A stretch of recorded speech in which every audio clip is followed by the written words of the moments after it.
नमो अरिहन्ताणं नमो सिद्धाणं नमो आयरियाणं नमो वज्रायाणं नमो लोये सवसाहुणं भक्तामर प्रणतमौलिमणिप्रभाणा उद्योतकं दलितपापतमोवितानं सम्यक् प्रणम्य जिनपादयुगं युगादा स्वालम्बनं भवजले पततां जनानाम्। बोलो आदिनाथ भगवान की। आदिनाथ स्तोत्र, जिसे हम भक्तामर स्तोत्र भी कहते हैं, हमारा चल रहा है और लगभग 24 श्लोक हमारे पूरे हो गए हैं। हमने अभी तक देखा, हे आदिनाथ भगवान, जगत के उत्कृष्ट पदार्थों के साथ में जो आजकल के कभी तुलना करके देखते हैं, उपमा देते हैं, उन सभी उपमाओं से मैं आपकी तुलना करके देख लेता हूँ। और हर जगह तुलना करके देखने पर आपके समान कोई भी उत्कृष्ट पदार्थ जगत का दिखाई नहीं देता है। चाहे चंद्रमा हो, सूर्य हो या दीपक हो, कोई भी आपके साथ में तुलना करने पर एक जैसा बैठता नहीं है। फिर आगे बढ़े, हे आदिनाथ भगवान, जगत में सैकड़ों स्त्रियां सैकड़ों पुत्रों को जन्म देती है, लेकिन आपकी माता के जैसी दूसरी कोई और माता, कोई और स्त्री ऐसी नहीं है जो आप जैसे पुत्र को जन्म दे सके। उदाहरण भी दिया था, नक्षत्र तो सब दिशाओं को धारण करते हैं, तारे सितारे हर दिशा से निकलते हैं, पर सूर्य एकमात्र ऐसा होता है जो प्राच्य मतलब पूर्व दिशा को ही धारण करता है, पूर्व दिशा से ही निकलता है। इतना हुआ था। हम आगे बढ़े थे, हे आदिनाथ भगवान, आपको मुनिगण परम पुरुष मानते हैं। आप आदित्य वर्ण अर्थात स्वर्ण जैसे वर्ण वाले हो, गोल्डन कलर के हो, कंचन वर्ण वाले हो, है ना। बाकी हमने 24 ही तीर्थंकरों का कौन कौन सा रंग होता है वो हमने कल देखा था, आपको याद भी रहा होगा। 2 गोरे 2 सांवले, 2 हरियल 2 लाल, बाकी कंचन वर्ण है वंदो आठवया। 2 सफेद है, 2 काले हैं, 2 हरे हैं, 2 लाल है। चंद्रप्रभ और पुष्पदंत सफेद है, मुनीश्वर और नेमिनाथ काले हैं, पार्श्वनाथ और सुपार्श्वनाथ हरे हैं, और पद्मप्रभ और वासुपोती जो है वो लाल कलर के, 6 और 12 नंबर के लाल कलर के। बाकी जितने 16 हैं वे 16 के 16 ही कंचन वर्ण वाले हैं, स्वर्ण जैसे कलर के हैं। और आदिनाथ भगवान भी उन 16 में ही आते हैं, इन 8 में उनका नाम नहीं आया। इसलिए है भगवान, आप भी कंचन वर्ण वाले हो, सोने के तरह के रंग वाले हो। और आप कैसे हैं? समस्त अंधकार से दूर हैं और आपको सम्यक प्रकार से, भली भांति प्रकार से प्राप्त करके जगत के जीव मृत्यु को भी जीत लेते हैं। आपके जैसा पूरे संसार में दूसरा कोई और हमारा कल्याणकारी, कल्याण का रास्ता, मोक्ष का रास्ता बताने वाला नहीं है। फिर बताया, अनेक नामों से आपकी उपमा करके देखी और बताया, आप ही अवयव हैं, आप ही अव्यय हैं, आप ही विभु हैं, आप ही अचिंत्य हैं, आप ही आदि पुरुष हैं, आप ही ब्रह्मा, आप ही ईश्वर, आप अनंत हैं, अनंत के तुम, आप कामजयी हैं, योगीश्वर, आप योगियों के ईश्वर हैं, योगीश्वर हैं, विदित योगम, और योग विशारद है, योग के ज्ञाता हैं, अनेकम एकम, आप ही अनेक हैं, आप ही एक हैं, ज्ञान स्वरूप हैं, अमल है, निर्मल है। और ऐसा प्रवदंती संत, आपको इन नामों से लोग, संत पुरुष, साधु पुरुष जो है वो आपको कहते हैं प्रवदंती संत। संत आपको इन नामों से कहते हैं। 25 नंबर का श्लोक हमें आज से पढ़ना है और ये श्लोक भी यही कहता है, हे आदिनाथ भगवान, आप ही ब्रह्मा है, आप ही विष्णु है, आप ही महेश है, आप ही बुद्ध हैं। देखते हैं 25 नंबर का श्लोक, सब एक साथ पढ़ेंगे। बुद्धस्त्वमेव विबुधार्चित बुद्धि बोधात्, त्वं शंकरोऽसि भुवन त्रय शंकरत्वात्, दातासि धीर शिव मार्ग विधेर विधानात् त्वमेव भवन भग व्यक्तम त्वमेव भगवन पुरुषोत्तमोसी। हे भगवान आप ही उत्तम पुरुष हैं। देखते हैं पहली लाइन से, बुद्धस त्वमेव विबुधार्जित बुद्धि बोधात्। बुद्धस त्वमेव, बुद्ध त्वम एव, आप ही, त्वम आप, एव ही, बुद्ध बुद्ध है।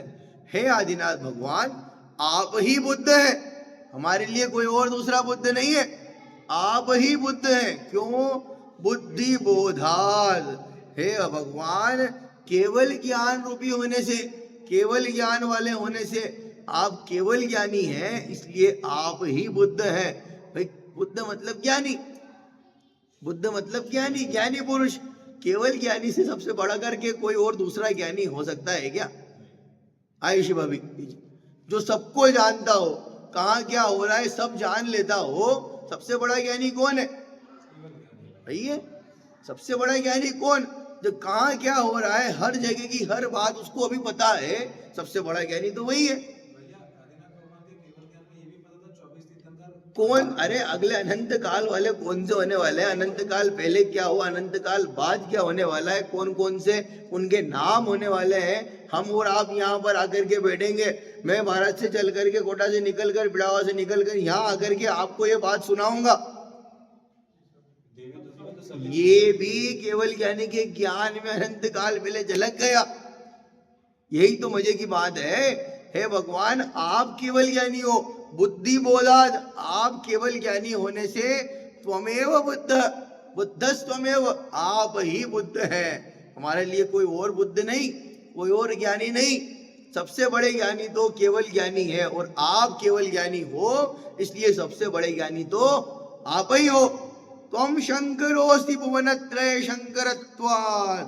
त्वं शंकरोऽसि, त्वं आप, शंकर असि, आप ही शंकर हो। कैसे? भुवनत्रय शंकरत्वात्। भुवनत्रय तीन भुवन, ऊर्ध्वलोक, मध्यलोक, अधोलोक, तीनों भुवनों में शंकरत्वात् सुखी करने वाले। शंकर वापस से शिव शब्द था, वही शंकर। शंकरत्वात् सुखी करने वाले होने से, तीनों लोगों को सुखी करने वाले होने से आप ही शंकर हैं। हाँ जी,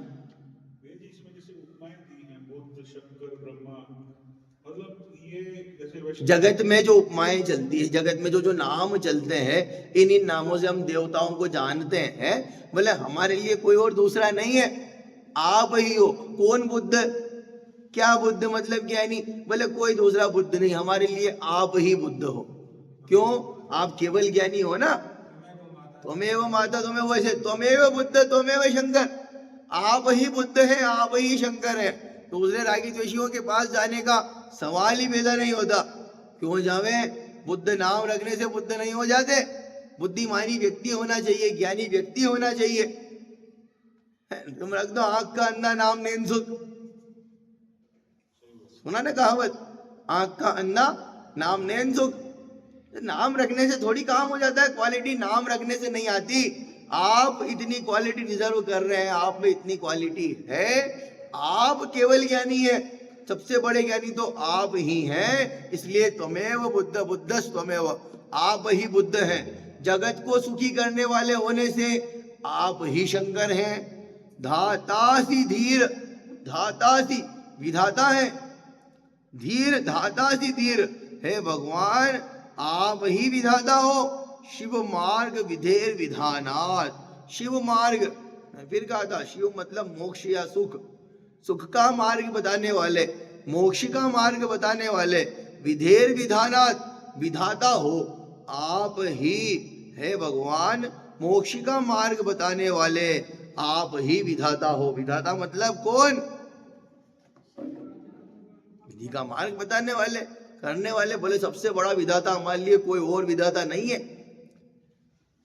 आप ही में मोक्ष मार्ग बताने वाले हो, मोक्ष मार्ग का रास्ता बताने वाले हो, इसलिए आप ही विधाता हो।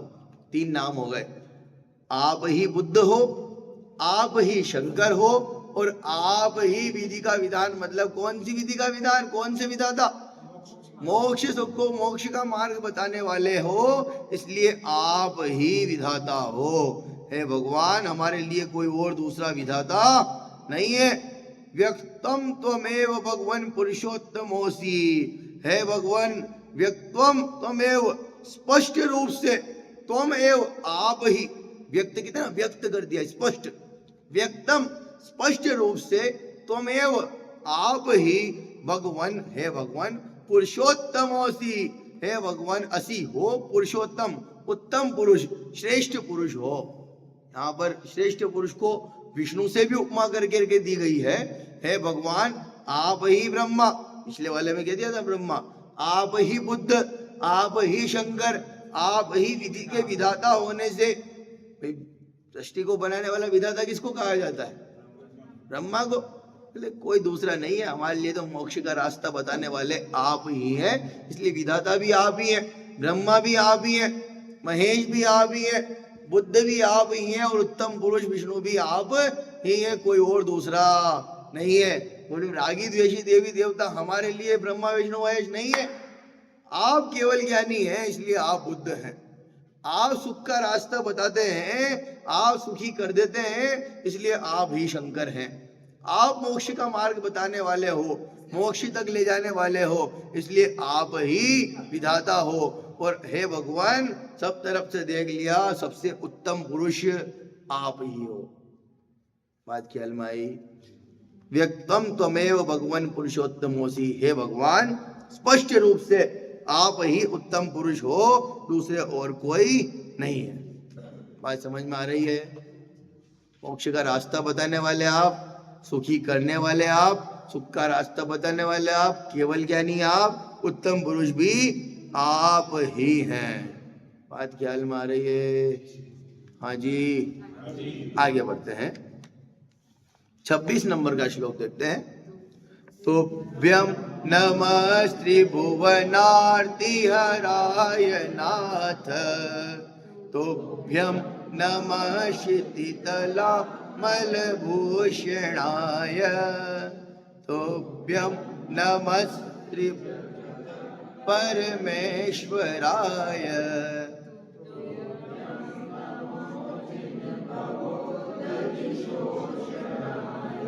वही 26 नंबर का श्लोक, चारों लाइन में, हे आदिनाथ भगवान, आपको नमस्कार हो, आपको नमस्कार हो, आपको नमस्कार हो, इस तरह की बात यहाँ पर की गई है। चारों लाइन में चार अलग अलग तरह से उपमा देकर के यहाँ पर बताया गया है। तुभ्यम नमस्, तुभ्यम नमः, तुभ्यम नमस्, तुभ्यम नमो, सभी का मतलब है आपको नमस्कार हो।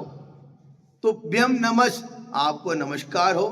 त्रिभुवन आरती हराय नाथ, त्रिभुवन आरती, त्रिभुवन, तीनों भुवन के, हराय नाथ, हे भगवान, तीनों लोगों की पीड़ा को हरण कर लेने वाले आपको नमस्कार हो।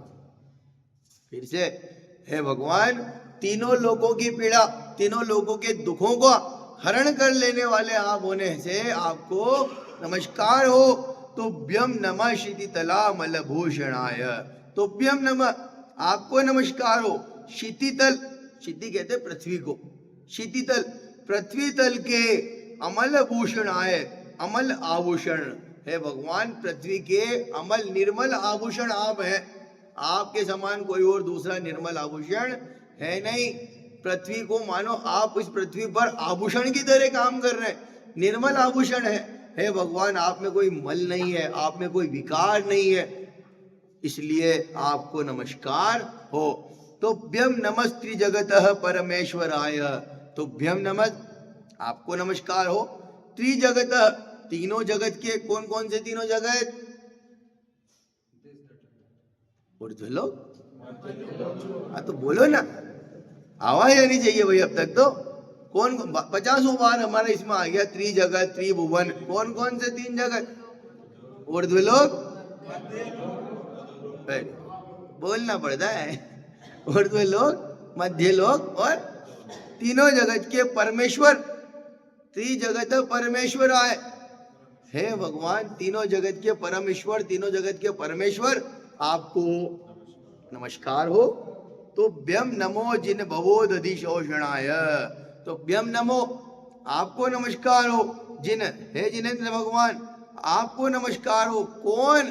भवोदधि शोषणाय, भव उदधि, संसार रूपी समुद्र को, शोषणाय, सुखाने वाले, समझे? संसार रूपी समुद्र को सुखाने वाले। संसार रूपी समुद्र को सुखाने वाले मतलब संसार रूपी समुद्र को सुखा दिया हो, मतलब संसार का नाश करने वाले, संसार को कम करने वाले। भाई पानी, एक कटोरे में पानी भरा है, उसको सुखा दिया तो क्या हुआ? पानी कम हो गया। यहाँ समुद्र को उपमा दी संसार की, संसार को उपमा दी समुद्र की। सांसारिक पूरा संसार, चारों गतियां। संसार मतलब पूरा संसार, चार गतियां, जन्म मरण के दुख, मनुष्य गति, देव गति, नरक गति, तिर्यंज गति, चारों गतियों से पार निकल करके आप कहाँ पहुंच गए? मोक्ष में पहुंच गए। अब चारों गतियों का दुख आपको नहीं है, अब सांसारिक दुख आपको नहीं है, पूरे संसार का खत्म कर दिया है, दुख खत्म कर दिया है। मानो ऐसी उपमा दी है, संसार रूपी समुद्र को सुखाने वाले हो, संसार का नाश करने वाले हो, संसार को क्षय करके, सांसारिक दुखों का क्षय करके आप मोक्ष में पहुंच गए हो। इसलिए हे आदिनाथ भगवान, आपको बोलो, आपको बोलने में दिक्कत हो रही, बताओ। फिर से बता देता हूं। तोभ्यम नमः त्रिभुवनार्ति हराय नाथ, हे भगवान, तीनों जगत की पीड़ाओं को, दुखों का नाश करने वाले, आपको नमस्कार हो। तुभ्यम नमः शिति तलामल भूषणाय, पृथ्वी तल के आभूषण, आपको नमस्कार हो। तुभ्यम नमस्ते जगतः परमेश्वराय, तीनों जगत के परमेश्वर, आपको नमस्कार हो। तुभ्यम नमो जिन भवदधि शोषणाय, हे भगवान, हे जिनेन्द्र भगवान, संसार रूपी सागर को, संसार रूपी समुद्र को सुखाने वाले होने से, संसार का क्षय करने वाले होने से आपको नमस्कार। शोषणाय मतलब सुखाना। भाई पानी सुखाना, अरे सुखाने के खत्म हुआ ना, पानी सुखा दिया। भाई नदी है, नदी का पानी सूख गया मतलब क्या हुआ? खाली हो गया। उपमाएं समझो साहब, व्याकरण की उपमाएं समझो, व्याकरण की उपमाएं समझिए। कपड़े में जो पानी है, कपड़े में पानी है, पानी सुखा दिया मतलब क्या करा? कपड़े का पानी खत्म कर दिया। नदी में पानी है, पानी सूख गया मतलब क्या हुआ? नदी का पानी खत्म हो गया। संसार रूपी समुद्र में पानी सूख गया मतलब संसार का दुख खत्म हो गया, संसार ही क्षीण हो गया ना पूरा। सांसारिक सुख है ही नहीं, आप जिसे मान रहे हो सुखाभास है, सुख तो है नहीं। सुख तो वही है मोक्ष में। इसलिए हम तो बात करेंगे दुख की। संसार में जो सुखाभास और दुख दोनों ही क्षीण हो गए। और है भगवान, आप संसार को क्षय कर करके मोक्ष में चले गए हैं, इसलिए आपको नमस्कार हो। Ajay ji, any doubt? 27 number का श्लोक अपन पढ़ते हैं, समझ में आया? 27 नंबर। को विस्मयोत्र यदि नाम गुणैरशेष,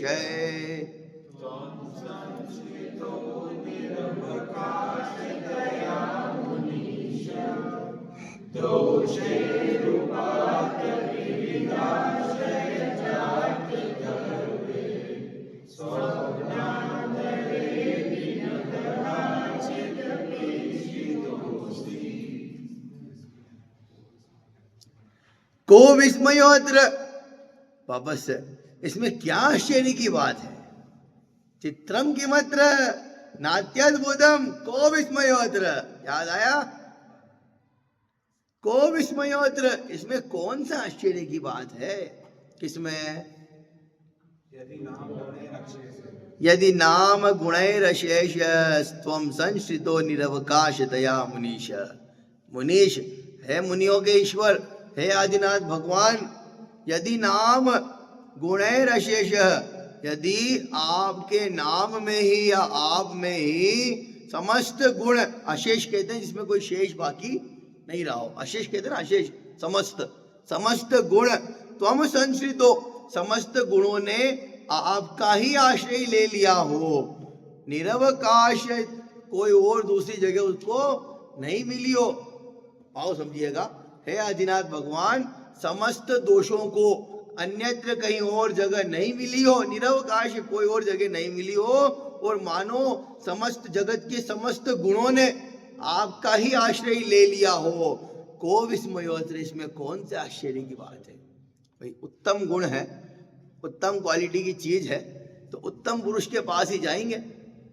राह चलते भाई जगत के समस्त उत्तम क्वालिटी के गुण है, और हे आदिनाथ भगवान वे समस्त गुण आप में समाहित हो गए हो, उन समस्त गुणों ने आपका आश्रय ले लिया हो, इसमें कोई आश्चर्य की बात। आप में अगर समस्त गुण नहीं पाए जाएंगे तो क्या दूसरे रास्ते चलते रागी द्वेषियों में पाए जाएंगे। बात समझ में आ रही है। भाई आप में बहुत गुण है, वाह पंडित जी आपको सब पता, आप में सब गुण है, आप में ये पता, आप में पता है। अरे जब इसमें कौन सा आश्चर्य की बात है, हम में नहीं होंगे, हम आप में नहीं होंगे, तो क्या शराबी कबाबी में होंगे। भाई उत्तम क्वालिटी है, अच्छे गुण है, अच्छी क्वालिटी है, तो अच्छे व्यक्ति के पास अच्छा व्यक्ति उस चीज को डिजर्व करता है। और अगर अच्छे व्यक्ति को अच्छे गुण है तो इसमें कोई आश्चर्य की बात नहीं है। मानो हे आदिनाथ भगवान जगत के समस्त गुण कहीं और जगह नहीं मिली हो और आपका ही आश्रय ले लिया हो, आप में ही समाहित हो गए हो, इसमें कोई आश्चर्य की बात नहीं है। पता है जगत के जितने दोष है ना, जितने बुरे गुण है, अवगुण है, दोष है, बुरी बातें हैं, मानो वो तो सपने में भी आपकी तरफ झांक करके तक नहीं देखते। दोषैरुपात विविधा श्रय जात गर्वै स्वप्नांतरेपि न कदाचित् वीक्षितोषि। सपने में भी नहीं। जगत के जितने अवगुण हैं, जितने दोष हैं, वो तो सपने में भी आपकी तरफ देखने की कोशिश नहीं करते। समझ में आ रही बात। उत्तम व्यक्ति की बात चल रही हो तो उत्तम क्वालिटी ही बताएंगे, और जगत की जितनी भी उत्तम अच्छी बढ़िया सुपर क्वालिटी है, वह सारी क्वालिटीज अगर आप में समाहित हो गई हो, आप में आपका ही आश्रय ले लिया हो, तो इसमें कोई आश्चर्य की बात नहीं है। भाई शेरनी का दूध उत्तम पात्र में ठहरता है, हर किसी की जगह पर नहीं ठहरता है ना। नहीं समझ में आया। शेरनी का दूध उत्तम क्वालिटी की चीज है, ऐसी कहावत है। अब सच में तो कौन शेरनी का दूध निकालने गया होगा और किसने बर्तन में रख करके देखा होगा, लेकिन कहावत ऐसी कही जाती है कि शेरनी का दूध है, गाय भैंस बकरी जिनके जैसा दूध नहीं है। शेरनी का दूध है, उत्तम क्वालिटी है, तो उसके लिए जो रखने की जगह है, पात्र है, वो भी उत्तम क्वालिटी का चाहिए। हर किसी पात्र में नहीं रखा जाता। भाई जितनी अच्छी चीज होगी उतनी अच्छी जगह स्थान पर, उच्च स्थान पर रखी जाएगी। उच्च क्वालिटी की चीज होगी तो गटर में थोड़ी रख देंगे, बढ़िया जगह निकाल के रखेंगे, शानदार सजा करके रखेंगे। ऐसे ही है भगवान, जगत में जितने गुण हैं वे गुण आप में ही समाहित हो गए हो मानो, और जितने दोष हैं उन दोषों ने, बुरे अवगुणों ने, बुरी आदतों ने तो आपकी तरफ सपने में भी झांक कर नहीं देखा। चित्त को विस्मयोत्र, इसमें कौन से आश्चर्य की बात है। आप में नहीं होंगे तो किस में होंगे। अच्छी अच्छी क्वालिटी, जगत के अच्छे गुण आप में नहीं होंगे तो किस में होंगे। हाँ, जगत में भी यही देखा जाता है, जो जितना उत्तम क्वालिटी का व्यक्ति होगा, बढ़िया व्यक्ति होगा, बढ़िया आदमी होगा, उसमें अच्छे अच्छे गुण, अच्छी अच्छी क्वालिटी मिलेगी। आप उससे मिलेंगे तो उसको उससे अच्छा अच्छा सीखने को मिलेगा। लेकिन वही रास्ते चलते मवालियों के साथ में मिल जाए तो भाई जो जैसा होगा भाई उसके पास जो जैसा व्यक्ति होगा उसके पास वही चीजें होगी।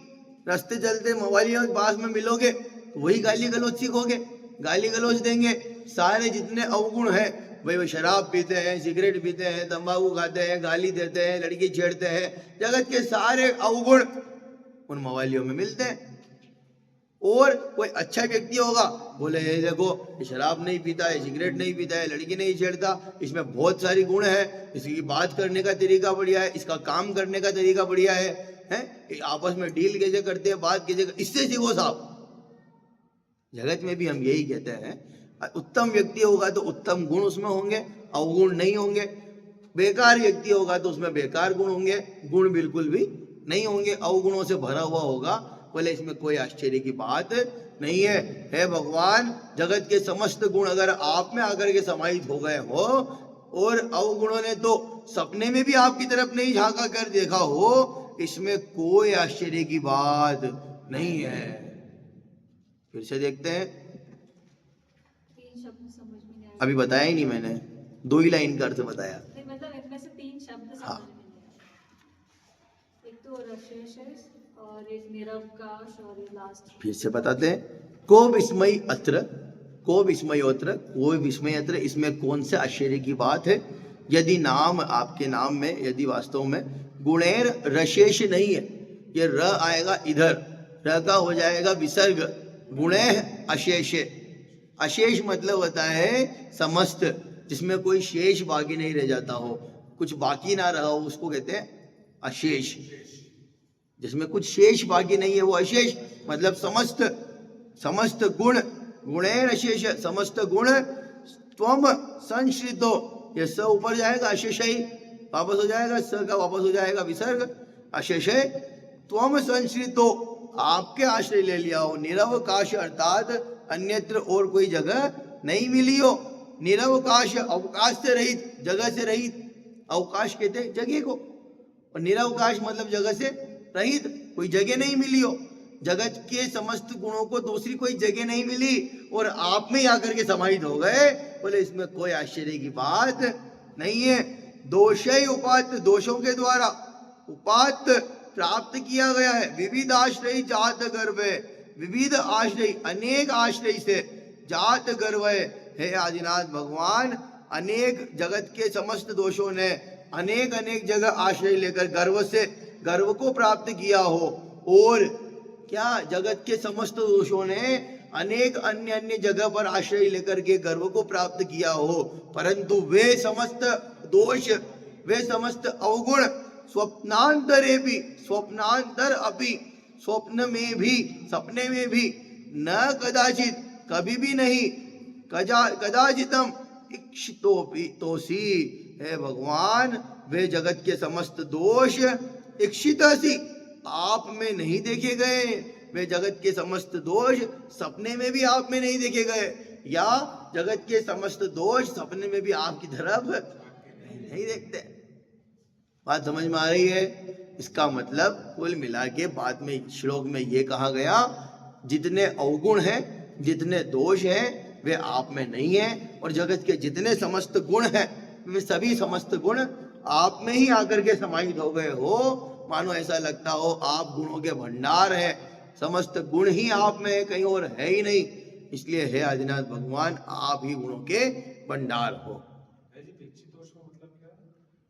कदाचितम, इक्षि दोष नहीं, न इक्षित तोसी असी, देखे नहीं गए।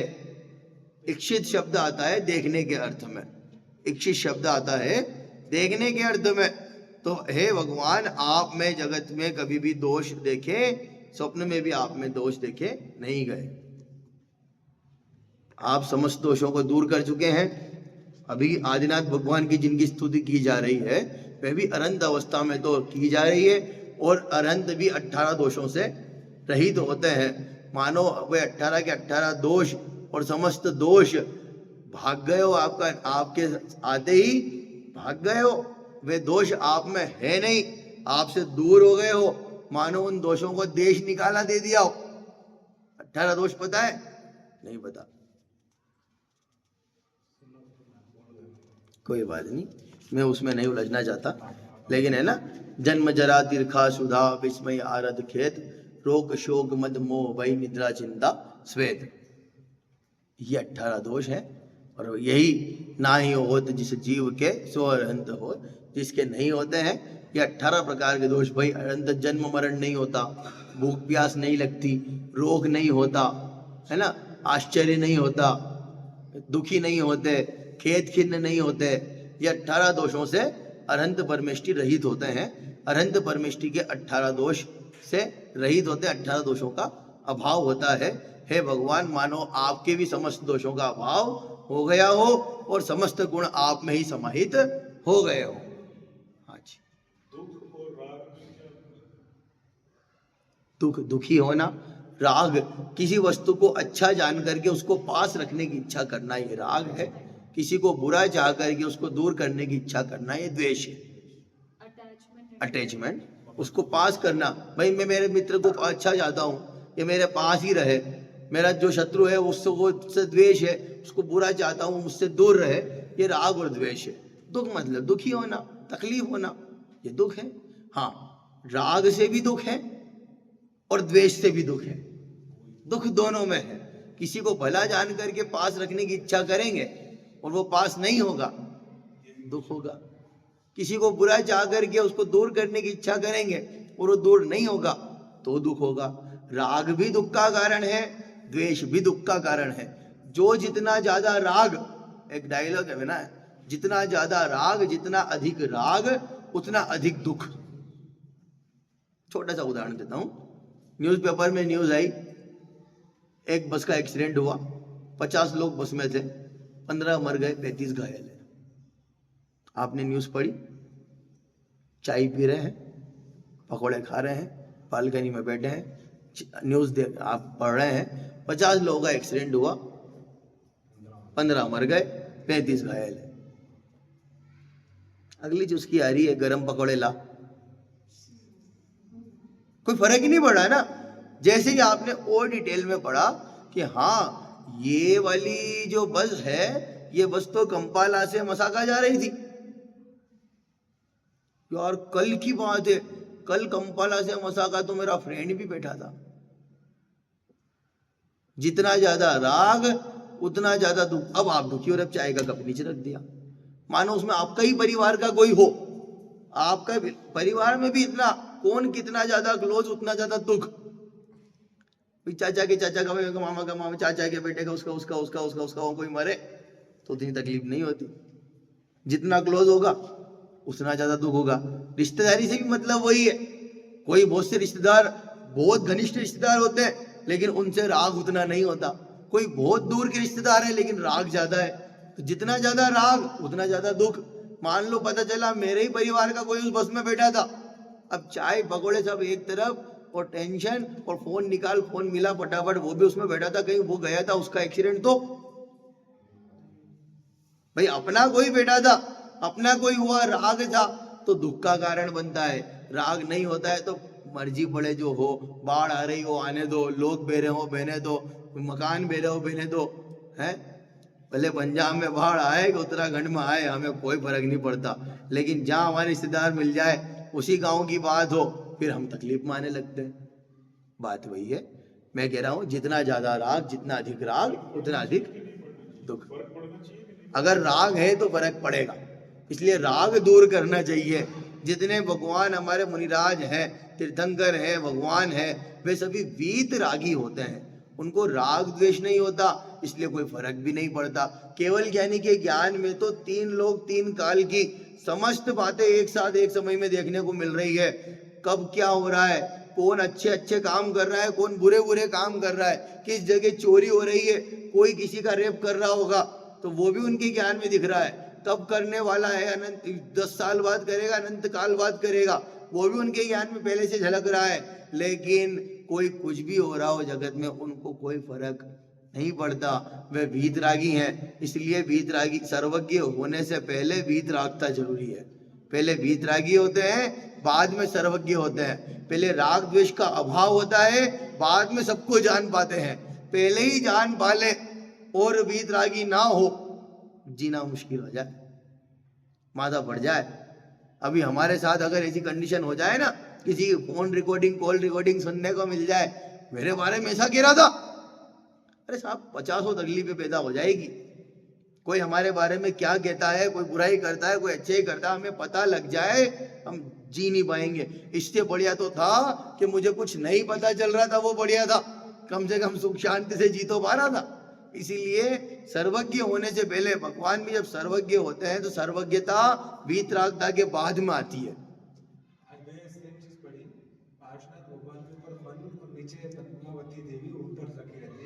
ना उनको कमट से राग है और द्वेष हुआ जिसने उनके ऊपर उपसर्ग किया, ना उनसे राग है जिन्होंने उनको सेवा की। मैं तो 50 उदाहरण अभी 2-4 दिन में दे चुका हूँ भाई। जिसने सर्प, मुनिराज की बात की मैंने, तो जिसने सर्प डाला उसके प्रति भी कोई वेर भाव नहीं, जिसने गले से सर्प निकाल दिया उसके प्रति भी कोई अच्छा भाव नहीं। दोनों को सद्धर्म वृद्धि रस्तु, धर्म की वृद्धि हो, दोनों में समान भावता रखना। कोई कुछ करे, चाहे गाली दे तो, स्तुति करे तो, अर्घ्य चढ़ावे तो, तलवार चढ़ावे तो, सबके प्रति समाता भाव, समभाव, एक जैसा भाव रखते हैं। छेड़ाला की अनेक कितनी पंक्तियां ऐसी है, भजनों की इतनी पंक्तियां ऐसी है जिसमें बताया जाता है कि समता भाव रखते हैं। मुनिराज हमारे अर्घ्यावतारण असि प्रहारण में सदा समता धरे। कोई अर्घ्य उतारता है तो समता भाव एक जैसा, कोई असी अर्थात तलवार से प्रहार करे तो भी समता भाव, दोनों के प्रति एक जैसा भाव। मैंने पहले भी कहा था, ऐसा नहीं करते कि ये स्तुति करता है इसको तथास्तु कर दो और ये बुराई करता है इसको श्राप दे दो, ऐसा कोई सीन नहीं होता। 28 नंबर का श्लोक पढ़ते हैं। यहीं से ही 28 10 मिनट आगे है वो घड़ी, यहीं से ही हमारे अष्ट प्रातिहार्य वाला सीन चालू हो जाता है। अब ये अष्ट प्रातिहार्य क्या है? 28 नंबर के श्लोक से लगातार एक एक श्लोक में एक एक प्रातिहार्य का डिटेल में वर्णन है। अष्ट प्रातिहार्य के नाम किस किस को पता है? सिंहासन एक हुआ, सिंहासन ऐसा नहीं होता, सिंहासन तो ऐसा, भामंडल, चमर, हाँ ये सही पकड़ा, हम डेली पढ़ रहे हैं। दिव्य विटप बहुपन की वर्षा, धुंध व्यासन वाणी सरसा, छत्र चमर भामंडल भारी, डेली शांति पाठ में पढ़ते हैं, डेली नियम से। वही वो के वही 8 प्रकार के प्रातिहार्य हैं जिनको हम पढ़ते हैं। अशोक वृक्ष एक प्रातिहार्य में है, छत्र चमर भामंडल सारे के सारे देव हैं, दुंदुभिया, ये सब क्या है? प्रातिहार्य। 8 प्रकार के भगवान के प्रातिहार्य हैं। हाँ, उन एक एक प्रातिहार्य की क्या क्या क्वालिटी होती होगी वो आपको पढ़ने को इसमें मिलेगा। कभी नहीं सुना होगा, कभी नहीं पढ़ा होगा उस बारे में। भगवान के छत्र 3 होते हैं, 3 ही क्यों होते हैं अजय जी? भगवान के 3 छत्र होते हैं, 3 भुवन के नाद होने को रिप्रेजेंट करते हैं। इसलिए ही सबसे छोटा फिर बड़ा फिर बड़ा, नीचे नीचे बड़ा ही बड़ा फिर छोटा, इस तरह से लगाए जाते हैं। कहीं कहीं नहीं पता होता, और मैंने ही देखा है कि बहुत से मंदिरों में उल्टे भी लगा देते हैं, जानकारी नहीं होती, नीचे छोटा लगा दिया फिर बड़ा, अलग अलग बात है। जिस तरह से 3 लोग का शेप है उस तरह से नीचे नीचे अधोलोक छोड़ा, फिर मध्यलोक, फिर छोटा, इस तरह से लगाया जाता है। भामंडल का क्या स्वरूप है? पीछे जो गोल गोल होता है ना भगवान के, भामंडल, आभा मंडल, भगवान का ओरा होता है, ओरा। तो क्यों, क्या काम करते हैं वो? ओरा तो है, वो आभा मंडल तो है, प्रभा मंडल, आभा मंडल, भामंडल जिसको कहा जाता है। क्या क्वालिटी होती होगी उसकी, उसमें क्या चीज ऐसी है जो स्पेशल है, मैं अभी नहीं बताऊंगा। श्लोक आने वाला है भामंडल का भी। छत्र है, कितने छत्र होते हैं? 3 छत्र। कितने चमर होते हैं?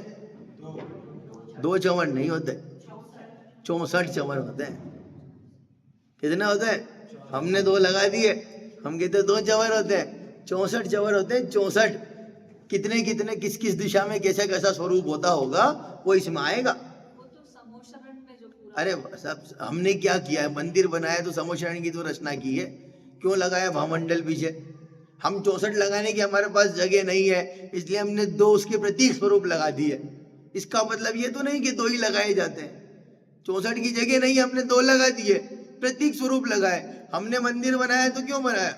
समोशरण का ही तो प्रतीक मंदिर बनाया है। मंदिर नहीं आता मानो समोशरण में एंटर हो रहे हो, ऐसे भाव लेकर के मंदिर आओ, जैसे भगवान बैठे हैं मानो वहां साक्षात दिव्य ध्वनि गिर रही हो। हम तो इसी प्रतीक स्वरूप मंदिर में आते हैं ना। पहले नंबर का जो 28 नंबर का श्लोक है, अष्ट प्रातिहार्य का पहले नंबर का श्लोक, ये अशोक वृक्ष के लिए श्लोक है। अशोक वृक्ष क्या होता होगा, क्या उसकी क्वालिटी है, कितना बड़ा वो होता होगा, तीर्थंकर भगवान से कितना बड़ा होता होगा, पीछे की तरफ से निकला है, सारी बातें श्लोक में बताइए। पढ़ते हम एक साथ।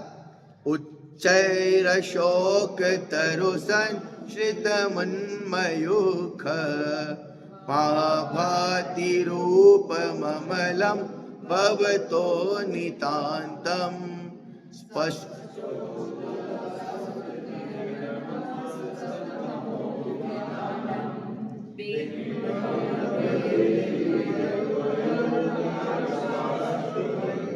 कोई बात नहीं, मैं तीसरी चौथी लाइन में पढ़वा देता हूँ। स्पष्टोल्लसत् किरणमस्ततमोभितानम्, पढ़ेंगे।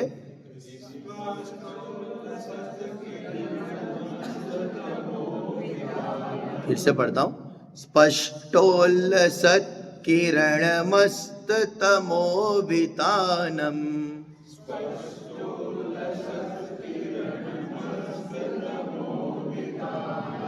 बिंबं रवेरिव पयोधर पार्श्ववर्ती।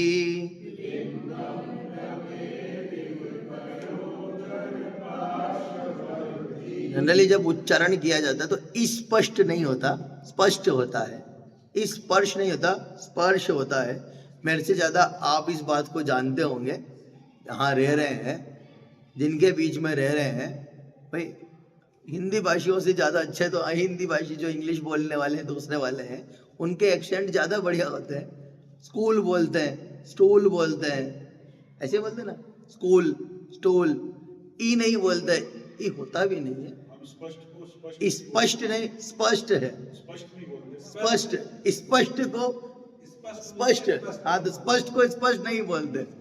स्टूल, स्पर्श, स्पर्श, स्टूल, स्कूल, ऐसा ही पढ़ा जाता है। यहाँ भी वही है, आदत हमारी वो है, तो इसलिए हमें थोड़ा बहुत लय में आगे पीछे दिक्कत आती होगी। स्पष्टोल्लसत् किरणमस्ततमोभितानम्, बिंबं रवेरिवपयोधर पार्श्ववर्ती। उच्चैरशोक तरु संश्रितम् उन्मयूख। उच्चैर, रशोक नहीं, अशोक इधर आया, विसर्ग में आया। उच्च है, ऊंचे, अशोक तरु, अशोक वृक्ष, तरु मतलब वृक्ष, पेड़, अशोक तरु, अशोक वृक्ष, संश्रित विराजमान, बैठे हुए विराजमान, संश्रितम उन्मयूख, उन्मयूख मतलब ऊपर की तरफ किरणें निकलना, ऊपर की तरफ, उन्मयूख। अभी देखना, आपको इमेजिनेशन करवाएंगे यहाँ, है ना। माँ भाति, यह आभाति, उन्मयूखम आभाति, सुशोभित हो रहे हो। रूप, आपका रूप, आपका स्वरूप, रूपम अमलम, निर्मल स्वरूप, भवतो नितांतम, आपका नितांत मतलब कहते हैं अत्यंत है भगवान, आपका नितांत अर्थात अत्यंत निर्मल स्वरूप उस अशोक वृक्ष के ऊपर विराजमान, अशोक वृक्ष के पास वहां विराजमान आपका उत्तम नितांत स्वरूप सुशोभित हो रहा हो। कैसे? ऊपर की उन्मयूख, ऊपर की तरफ निकलने वाली किरणें, मानो भगवान विराजमान है। आदिनाथ भगवान समोशरण में बैठे हैं, पीछे से अशोक वृक्ष, ध्यान दीजिएगा, जितनी भगवान की हाइट है उससे 12 गुना बड़ा होता है अशोक वृक्ष। फिर से बोलता हूं, भगवान की हाइट से 12 गुना बड़ा अशोक वृक्ष। अब आप देखो, ऐसे ऊपर की तरफ किरणें, भगवान ने स्वर्ण कलर के, कंचन वर्ण के, भगवान में से निकलने वाला तेज, जब हम कह रहे हैं आपके चरणों से निकलने वाला प्रकाश ही देवताओं के मुकुट की मणि को प्रकाशित करता है। आपसे निकलने वाला तेज मानो पेड़, अशोक वृक्ष की किरणों में से छन छन के निकल रहा हो, अशोक वृक्ष की किरणों की तरह जो तेज निकल रहा हो। इमेजिनेशन करो, भगवान बैठे, पीछे अशोक वृक्ष बड़ा सा है, और भगवान की किरणों, शरीर से निकलने वाला तेज मानो सब तरफ शोभायमान हो रहा हो। स्पष्टोल्लसत् किरणमस्ततमोभितानम्, स्पष्टोल्ल, स्पष्ट रूप से, सत किरण है भगवान, आपके ऊपर से, आप स्पष्ट रूप से निकलने वाली किरणें अस्त तमोभितानम, समस्त प्रकार के अंधकार का नाश करने वाली है, समस्त प्रकार के अंधकार का नाश करने वाली है। बिंबम रवेरिव पयोधर पार्श्ववर्ती है भगवान। बिंबम, बिंब, रवेरिव, रवि किसको कहते हैं? सूर्य को। हे भगवान, आप सूर्य के, बिंबम, बिंब के, पयोधर, पयोधर कहते हैं बादलों को, पय मतलब पानी, उधर मतलब पयोधर, पानी रखने वाले, पयोधर कहते हैं बादलों को। पार्श्ववर्ती, पार्श्ववर्ती कहते हैं पास में, समीप में, हे भगवान, जैसे बादल के पास में से सूर्य निकलता है ना, और वो जैसे चमकता है, आज देखो बादल में से सूर्य निकल रहा है और सूर्य की चमक एक तरफ जा रही है, तो आसपास वो देखो सुबह सुबह वाला सूर्य। सौरभ भैया, सुबह सुबह सूर्योदय होता है, सनराइज होता है, दिखता है ना आपकी बालकनी से। हाँ तो भरो, बढ़िया लोकेशन में बैठे हो, सनसेट सनराइज दोनों दिखता है। जब देखना सुबह सुबह का सूर्य उदित होता हो, वो उदित होता है तो मानो से लगता है यूं बादलों में सब तरफ एकदम यूं रोशनी फैलती है, तो आसपास के जितना आकाश है ना वो भी उसमें चमक चमक करके दिखता है। हे भगवान, जिस तरह से बादल के समीप में से सूर्य निकल करके प्रकाशित करता है, मानो ऐसा लग रहा हो, आपको देख करके ऐसा लग रहा हो वो अशोक वृक्ष पीछे भगवान विराजमान है और तेज निकल रहा है भगवान से प्रकाशित होने वाली किरणें, मानो सब तरफ से पूरे वातावरण को प्रकाशित कर रही हो, सुशोभित कर रही हो। और ऐसा वातावरण देख करके ऐसा लग रहा है जैसे सूर्य उदित होता है और बादलों में से प्रकाशित करता है ना, मानो ऐसा लग रहा हो जैसे कोई आसपास के आप भी सब तरफ को प्रकाशित करने वाले हैं। उच्चैर शोक तरुसन श्रित मुन्मयूख मा भाति रूप ममलम भवतो नितांत स्पष्टोल्लसत् किरणमस्ततमो वितानम बिंबम रवेरिव पयोधर पार्श्ववर्ती। 28 श्लोक हमारे हुए, समय हमारा हो गया है। 28 श्लोकों का पाठ आप जरूर करें, दिन भर आपको समय मिलता है, आप पाठ जरूर करें, पढ़ते रहें। जितना जितना पढ़ेंगे, बार बार दोहराएंगे, उतना उतना अर्थ आपको बार बार ज़्यादा ख्याल में आएगा। कहीं कोई डाउट भी आता है तो पूछने में आएगा, पढ़ेंगे ही नहीं तो पूछने में कैसे आएगा। तो पढ़ते रहें, बार बार दिमाग में पीछे अर्थ चलता रहेगा। संस्कृत पढ़े, अर्थ अपने आप उछल उछल करके निकल कर बाहर आएगा। आप पढ़ते रहे, घर में रहे, जब जब समय मिले भक्तामृत का पाठ अवश्य करते रहें। जितना ज़्यादा पढ़ेंगे उतना क्लियर होगा। बोलो आदिनाथ भगवान की।